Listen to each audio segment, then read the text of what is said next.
प्यारे बच्चों, कक्षा 6 के इतिहास विषय में आज चौथा अध्याय वैदिक युग में पूर्व वैदिक युग के अंतर्गत धार्मिक जीवन तथा आर्थिक जीवन का अध्ययन करेंगे। देखिए, धार्मिक जीवन, आर्य प्रकृति की पूजा करते थे।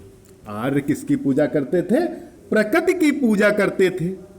वे पृथ्वी, अग्नि, वायु, इंद्र, सूर्य, वरुण, आकाश, वृक्ष आदि की पूजा करते थे। ऋग्वैदिक आर्य मूर्तियों की पूजा नहीं करते थे तथा बलि आदि भी नहीं देते थे।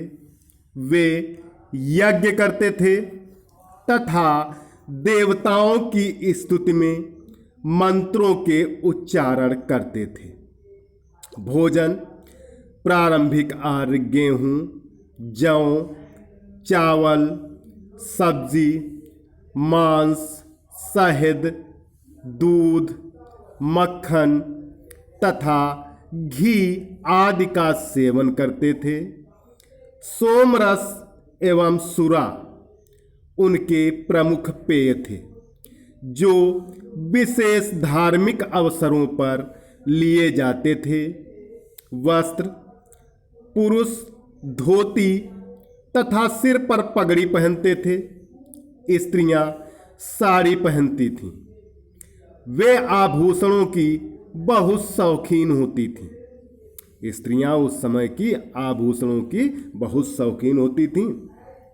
मनोरंजन, संगीत, नृत्य, आखेट, घुड़दौड़ तथा जुआ आर्यों के मनोरंजन के प्रिय साधन थे। आगे देखिए, आर्थिक जीवन। वैदिक आर्यों का आर्थिक जीवन कृषि पर केंद्रित था। वे कला, शिल्प, व्यापार तथा वाणिज्य से भी आजीविका प्राप्त करते थे। आर्य यद्यपि मूलतः पशुपालक थे एवं साथ ही साथ उन्होंने कृषि को भी अपनाया। वे गेहूं, जौ, चावल, तिलहन, कपास तथा सब्जी उगाते थे। वे मवेशी भी पालते थे। मवेशी अर्थात जानवर। वस्तुतः मवेशी उनकी प्रमुख संपत्ति होते थे। मवेशियों की संख्या से उनका आर्थिक तथा सामाजिक स्तर निश्चित होता था। जिस प्रकार जिसके पास जितने मवेशी होते थे, उसी प्रकार वो समाज में पहचाना जाता था आर्थिक स्तर पर कि कैसा व्यक्ति है। वैदिक युग में गाय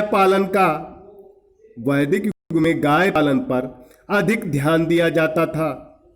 अन्य व्यवसायों में वस्त्र बुनना सर्वाधिक महत्वपूर्ण था, जिससे लोगों को वस्त्र प्राप्त होते थे।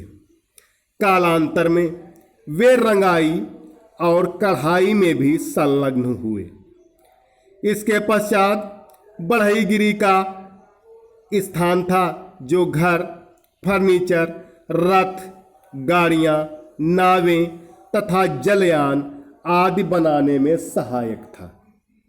स्वर्णकारी, लोहारी, चमड़े का कार्य आदि अन्य व्यवसाय थे।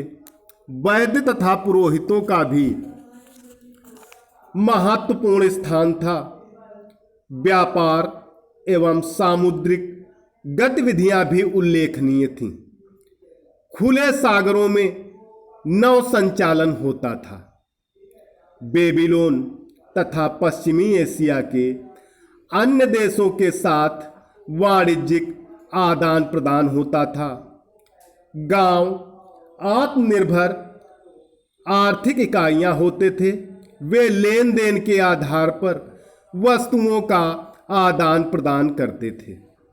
गाय को मानक मूल्य माना जाता था। उन दिनों निष्क नामक सिक्का भी प्रचलित था। कौन सा सिक्का? निष्क। तो प्यारे बच्चों, आज के लिए इस वीडियो में इतना ही। सभी विद्यार्थी इसे ध्यानपूर्वक पढ़ें तथा होमवर्क वाले ग्रुप पर इसे अपनी भाषा में लिखकर अवश्य डालें।